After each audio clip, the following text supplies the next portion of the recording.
মালিক ভালো না, আমার মালিককে ধরা দেয় না, আমার ভাইয়ারে পাঠায় না মালিকে। আমার ভাইয়া কতদিন অসুস্থ ছিল, ছোট ছোট দুগা বাচ্চা আছে ভাইয়ার, আমার ভাইয়ারে পাঠানো, আমার ভাইয়ারে একবারে পাঠাই দিচ্ছে।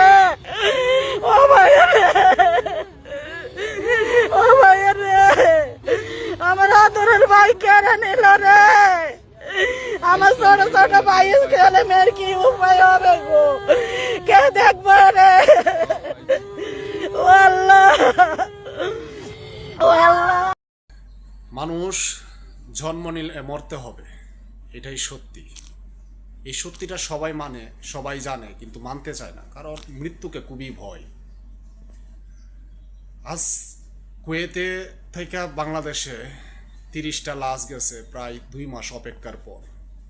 30টা মৃতদেহ, 30টা স্বপ্ন, 30টা মানুষ, শুধু 30টা লাশ না, 30টা মানুষের তার পরিবার। এই যে মৃত্যুর মিছিল, এই আত্মীয় স্বজনরা আদৌ জানতো না তাদের সন্তানের, তার স্বামীর, তার বাবার শেষ মুখটা দেখতে পারবে কিনা, নিজ হাতে দাফন কাফন করতে পারবে কিনা। এই দীর্ঘ প্রক্রিয়ায় 2টা মাস পর্যন্ত শুধু অপেক্ষা করে গেছে। হয়তো কোনো সময় ঘুম থেকে উঠটা বাবারে ডাকছে, হয়তো কোনো স্ত্রী ঘুমের মধ্যে দুধ স্বপ্ন দেখে উঠে গেছে, হয়তো কোনো বাবা, হয়তো কোনো মা পথের দিকে থাকায় আছে সন্তানের লাশ দেখার লাগিয়া। এই যে অপেক্ষা, লাশ দেখার যে একটা অপেক্ষা, প্রিয়জনের যে লাশ আসবে, কবে আসবে, সেই অপেক্ষা, এটা যারা অপেক্ষা করছে তারাই জানে এটা কত কষ্টের অপেক্ষা, কত দীর্ঘ হয় এই অপেক্ষা।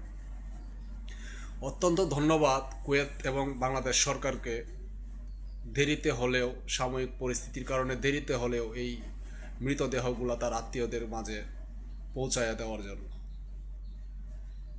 মানুষ চলে গেলে সেই অভাব কোনো কিছুতেই পূরণ হয় না, এটা আমরা সবাই জানি।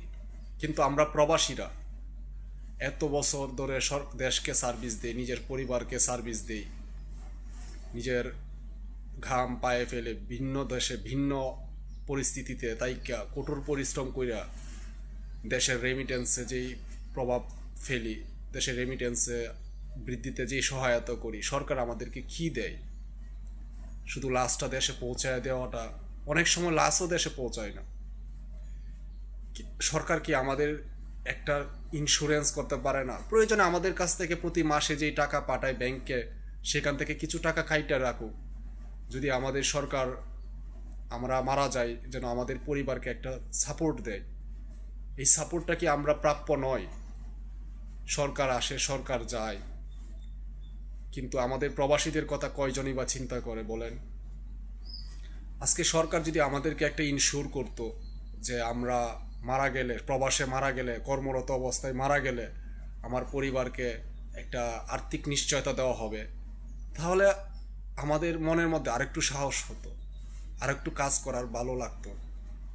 তে আমরা যারা আছি প্রবাসে ভাই, আজ আসি কাল মারা যেতে পারি, আজ আসি বিকালে মারা যেতে পারি, এটার কোনো ওয়ারেন্টি গ্যারেন্টি নাই। দিন শেষে নিজের পরিবার, নিজের বাবা মা, নিজের স্ত্রী সন্তান, তাদের চিন্তা করবেন ভাই।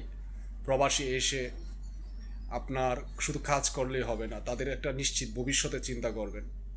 আজকে মারা গেলে কালকে আপনার 2 দিন কিছুই হবে না ভাই। এই যে আত্মীয় স্বজনরা অপেক্ষা করতেছে মৃত্যুর মিছিলের, এই অপেক্ষার বিনিময় কি হবে বলেন? যাই হোক, কথা বাড়াবো না।